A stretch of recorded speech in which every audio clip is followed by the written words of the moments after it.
జై శ్రీరామ్. శ్రీమాత్రే నమః. శ్రీ గురుభ్యో నమః. 2024 సంవత్సరం ఏప్రిల్ నెలలో ద్వాదశ రాశుల వారికి గోచర ఫలితాలు. ఈ ఏప్రిల్ మాసంలో గోచర గ్రహస్థితులు గురు భగవానుడు మేషరాశిలో సంచారం, బుధుడు కూడా మేషరాశిలోనే సంచారం చేస్తూ ఉన్నారు. ఏప్రిల్ 2వ తారీఖు నుంచి బుధుడు వక్రగమనంలోకి వెళ్తారు. 26వ తారీఖు వరకు కూడా ఆయన వక్రగమనం అలానే కొనసాగుతుంది. కేతు భగవానుడు కన్యా రాశిలో సంచారము, కుంభరాశిలో ఉన్న కుజశనుల సంచారం అలానే సాగుతుంది.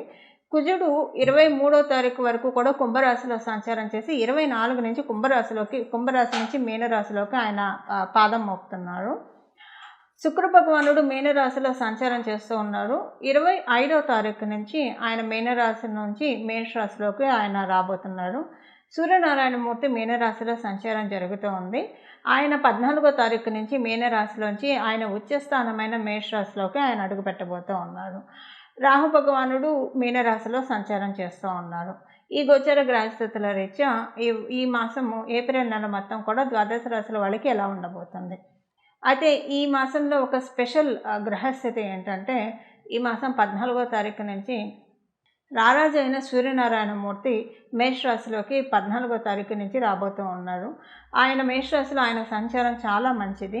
ఎందుకంటే ఉచ్చరాశి కాబట్టి అందరికీ కూడా ఏదో ఒక రకంగా కాన్ఫిడెన్స్ని ఇవ్వడము, ఏదో ఒక పనుల్లో ఇప్పుడు కరేజ్ లేకుండా ఏ పని అయితే అంటే ఆత్మస్థైర్యం కావచ్చు, ఒక పనులను ముందుకు సాగించే నిబద్ధత లేకుండా, నిబద్ధత అని కూడా కాదు, ఒక భయంతో వెనకంజ వేసే వాళ్ళందరికీ కూడా ఏ విషయాల్లో అయితే వెనకంజ వేస్తూ ఉన్నారో ఆ విషయాల్లో వెన్నుతట్టి ప్రోత్సహించడానికి, ఆ విషయాల్లో పురోభివృద్ధికే సూర్యనారాయణమూర్తి మేషరాశిలో సంచారం అనేది 14వ తారీఖు తర్వాత నుంచి చోటు చేసుకుంటుంది.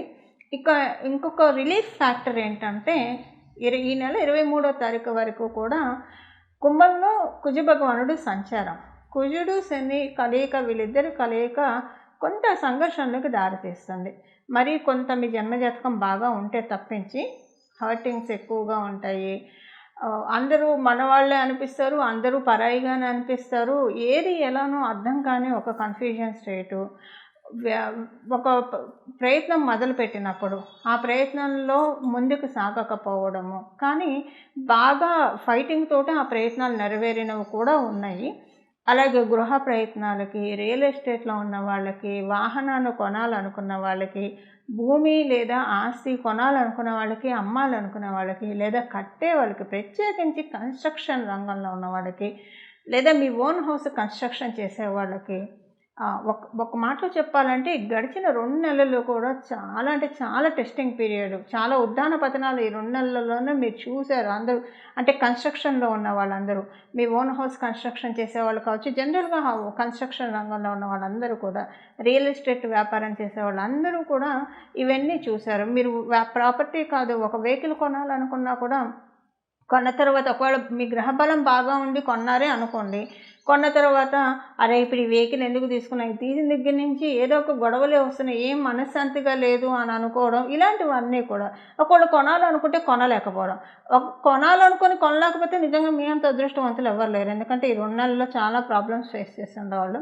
కొని ఉంటే కనుక అవి మీకు ఈ నెల 24 నుంచి హౌస్ కన్స్ట్రక్షన్ చేయాలనుకునే వాళ్ళకి, కన్స్ట్రక్షన్లో ఉన్న వాళ్ళకి, రియల్ ఎస్టేట్లో ఉన్న వాళ్ళకి, ఇల్లు లేదా స్థలము పొలము కొనాలనుకునే వాళ్ళకి, అమ్మాలనుకునే వాళ్ళకి, వాహనాలు కొనాలనుకునే వాళ్ళకి, అమ్మాలనుకునే వాళ్ళకి ఈ నెల 24 నుంచి కొంత ఊరట లభిస్తుంది. ప్రత్యేకించి ఇంజనీర్లకి చాలా మంచి శుభ సమయం. ఎందుకంటే కన్స్ట్రక్షన్ అంతా, బిల్డింగ్ ప్లాన్స్ ఇవన్నీ కూడా ఇంజనీర్సే చేస్తారు కాబట్టి వాళ్ళకి మాసం 24 మొదటి నుంచి కాదండి, 24 నుంచి కొంత ఊరట మొదలవుతుంది. అమ్మయ్య కొంత తెప్పరిల్లుతున్నాం, తేరుకుంటున్నాం, మొత్తం ఇంకా అన్ని పనులన్నీ కూడా పుంజుకుంటాయి, వేగవంతం అవుతాయి అని అనుకోవడానికి చక్కటి అవకాశం ఉంది. ఇక సూర్యనారాయణమూర్తి అయితే మీకు అందరికీ కూడా 14వ తారీఖు తర్వాత నుంచి చాలా సపోర్టింగ్గా ఉన్నారు కాబట్టి కొంత అక్కడి నుంచి చక్కటి ఎనర్జీ బూస్టప్ అయిపోతున్నాయి. ఎలాంటి ఇబ్బంది లేకుండా మనం చేసుకోగలుగుతాం అన్ని పనులు కూడా. ఒకళ్ళ సపోర్ట్ లేకుండా, ఒకళ్ళ సహాయ సహకారాలు లేకుండా మన పనులు మనం చేసుకోగలిగితే మనకి ఎవరికైనా అదే కదా కోరుకునేది. అలాంటిది ఈ మాసంలో తటస్థిస్తుంది ద్వాదశ రాశులు అందరికీ కూడా. అయితే ఏ విషయంలో ఆ విషయం అది తటస్థిస్తుందన్న విషయం మనం రాశుల వారీగా విడివిడిగా తెలుసుకున్నాం. ఓవరాల్గా అయితే స్వయం కృషితో పైకొచ్చే వాళ్ళకి అందరికీ కూడా ఈ మాసం చాలా బాగా ఉందని చెప్పాలి. ఇక మనం వివరాల్లోకి వెళ్దాం.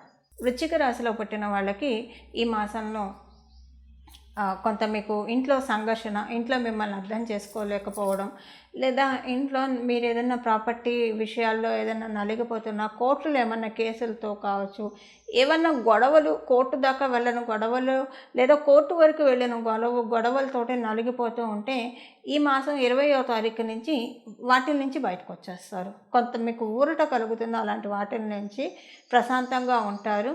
ఇంట్లో ఏమన్నా సంఘర్షణలు ఉంటాయి, ఇంట్లో వాళ్ళతోటి అనుకోని మాట పట్టింపులు, పంతాలు, పట్టుదలలు ఇలాంటివి ఏమన్నా ఉన్నా కూడా అవన్నీ కూడా 20వ తారీఖు నుంచి ఇంట్లో కావచ్చు, ఉద్యోగ స్థలంలో కావచ్చు, ఎక్కడైనా సరే ఉన్నవన్నీ కూడా ఈ మాసం 20వ తారీఖు నుంచి వాటి నుంచి చక్కగా బయటకు వస్తారు. ఈ మాసం 20వ తారీఖు నుంచి మీకు అనుకూలంగా మారుతుంది, ప్రశాంతంగా ఉంటుంది. ఒక రకంగా చూస్తే కనుక చక్కటి నిర్ణయాలు తీసుకుంటారు. ఆ నిర్ణయాలు ప్రోగ్రెషన్కి వెళ్తుంది. కథ మీకు తెలియకుండానే మీరు అవతల వాళ్ళకి అఫెండింగ్గా మాట్లాడే, అవతల వాళ్ళని గాయపరిచే విధంగా మీకు తెలియకుండా మాట్లాడతారు. కాబట్టి మాట విషయంలో కొంచెం జాగ్రత్తగా ఆచితూచి మాట్లాడడం ఈ మాసం వరకు ఉత్తమము. మీరు మాట్లాడే మాటల వల్ల మీకు రావాల్సిన కొన్ని ఆపర్చునిటీస్ చేజారిపోయే అవకాశం ఉంది. కొంతమంది గాయపడ్డ వాళ్ళు మీ మీద తెలియకుండానే శత్రుత్వం పెంచుకునే అవకాశం పెంచుకుంటారు. కాబట్టి ఈ విషయంలో మీరు కొంచెం జాగ్రత్తగా ఉండాలి. ఈ మాసం వీలైనంత వరకు తక్కువగా మాట్లాడితే మంచిది. ఎందుకంటే ఏం మాట్లాడినా కొంత పదార్థాలు వక్ర దృష్టికి వక్రీకరించడమే ఎక్కువగా ఉంటుంది. అందువల్ల కొంత ఎక్కువగా మాట్లాడకుండా మౌనేన కలహో నాస్తి అని చెప్తారు పెద్దలు. అందువల్ల వీలైనంత వరకు ఎంతవరకు అవసరం అంతవరకే మాట్లాడితే ఎక్కువగా మీకు ఇలాంటివి అట్రాక్ట్ చేయకుండా ఉంటారు. రియల్ ఎస్టేట్ రంగంలో ఉన్న వాళ్ళకి బాగా ఉంది. మీ వ్యాపారం చాలా బాగా సాగుతుంది. కన్స్ట్రక్షన్ ఫీల్డ్స్లో ఉన్న వాళ్ళకి కూడా ఈ మాసం చాలా బాగా ఉంది. ఉద్యోగస్తులకి చక్కటి శుభ సమయమే, ఎలాంటి ఇబ్బంది లేదు. ఉద్యోగస్తులు అవ్వచ్చు, వ్యాపారస్తులు అవ్వచ్చు, ఎవరైనా సరే ఎంతవరకు అవసరమైతే అంతవరకు మాట్లాడడం, ఆచితూచి మాట్లాడడం ఇలాంటివి చేయడం వల్ల మీకు ఇబ్బందులు రావు. లేకపోతే కొంత ఇబ్బందులు వచ్చే అవకాశం ఉంది. కాబట్టి ఈ విషయంలో కొంచెం జాగ్రత్తగా మీరు ఉండడం ఎంతైనా అవసరము. ఫీవర్ వచ్చినట్లు అనిపిస్తుంది, కానీ మీరు థర్మామీటర్ పెట్టి చెక్ చేసుకుంటే కనుక ఫీవర్ ఉండదు. అంటే కొంచెం మీ ఆలోచనలే మిమ్మల్ని హీట్ చేస్తాయి. పైనుంచి జ్వరం వచ్చినట్టు ఒళ్ళంతా చురుకు పోట్లు ఉంటాయి. మీరు కానీ థర్మామీటర్స్ పెట్టి చూసుకున్న, డాక్టర్ దగ్గరికి వెళ్ళినా నార్మల్ బాడీ టెంపరేచర్ ఉందనే చెప్తారు. సో ఇదొక చిన్న పెక్యులియర్ థింగ్. దాని నుంచి ఎలా బయటపడాలో ఇప్పుడు మనం రెమెడీ తెలుసుకుందాం. ఇది చేస్తే కనుక చక్కటి ఇలాంటి వాటి నుంచి బయటపడతారు. ఇవి ఈ మాసం యొక్క గోచర గ్రహస్థితుల ఫలితాలు వృశ్చిక రాశిలో పుట్టిన వాళ్ళందరికీ కూడా. చూశారు కదండి ఈ మాసం మీ రాశి యొక్క ఫలితాలు. ఇప్పుడు మనం చేసుకోవాల్సిన పరిహారం చూద్దాం. కుజశనుల కలయిక ఆ సంఘర్షణ నుంచి ఈ నెల 24వ తారీఖు నుంచి బయటికి రాబోతూ ఉన్నాం మనం అందరం కూడా. అందువల్ల ద్వాదశ రాశుల వాళ్ళు కూడా ఒక రకంగా కుజశనుల కలయిక ఇబ్బంది పెట్టినా కూడా మనల్ని చాలా స్ట్రాంగ్ కూడా చేస్తాయి, మానసికంగా దృఢంగా చేస్తాయి. శారీరకంగా ఇబ్బందులు ఉంటే ఇబ్బందులు పెట్టినా దృఢంగా చేస్తారు. అంటే ఒక కషాయం ఇస్తే కానీ పసరమందు తిని అది చేదుగా ఉన్న తింటేనే కదా వ్యాధి అంతా నయమయ్యేది. ఒక రకంగా ఆ జబ్బు నయమయ్యే ప్రక్రియలోనే మనం అందరం ఉన్నాము. కాకపోతే కొంచెం ఆ ప్రాసెస్ హార్డ్గా ఉంటుంది. అది ఇప్పుడు అందరం చూసాం కాబట్టి 24వ తారీఖు నుంచి రిలీఫ్ అవుతాం. కాబట్టి అసలు దీనికి మనం అంటే భగవంతుడు మనల్ని రిలీఫ్ చేస్తున్నాడు. కాబట్టి ప్రయత్నపూర్వకంగా ఈ మాసంలో లక్ష్మీ నరసింహస్వామి వారి ఆరాధన చేయండి. మీ ఇంటి దగ్గర లక్ష్మీ నరసింహస్వామి వారి ఆలయం ఉంటే ఆలయానికి వెళ్ళి దర్శించుకోండి. చాలా చక్కటి శుభ ఫలితాలు ఉంటాయి.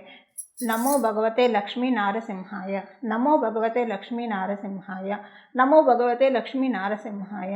ఈ నామాన్ని మనసులో జపించుకుంటూ ఉండండి. లేదా లక్ష్మీ నరసింహస్వామి వారికి సంబంధించిన అష్టోత్తర శతనామావళి కావచ్చు, సహస్రనామావళి కావచ్చు, లేదా లక్ష్మీ నరసింహస్వామి వారికి సంబంధించిన కరావలంబ స్తోత్రం కావచ్చు, ఏదైనా చదువుకోండి. మీకు కుదిరితే కనుక వడపప్పు, పానకం లక్ష్మీ నరసింహస్వామి వారికి నైవేద్యం పెట్టి తినండి. చాలామంది ఇళ్ళల్లో లక్ష్మీ నరసింహస్వామి వారి చిత్రపటం ఉండదు. అలా లేదని మీరు బెంగపడవద్దు. ఇంట్లో వెంకటేశ్వర స్వామి ఫోటో ఉంటుంది కదా, రామచంద్రమూర్తి పటం అయితే అందరి ఇళ్ళలో ఉంటుంది. శ్రీకృష్ణ పరమాత్ముడి ఫోటో లేని ఇల్లు ఎవరి ఇల్లు ఉండదు, విగ్రహం లేని ఇల్లు. వాళ్ళకి ఆ దేవతామూర్తులకే, ఎందుకంటే దశావతారాలన్నీ కూడా విష్ణుమూర్తికి సంబంధించినవే కాబట్టి మీరు మళ్ళీ ప్రత్యేకించి తెచ్చుకోవాల్సిన అవసరం ఏమాత్రం లేదు.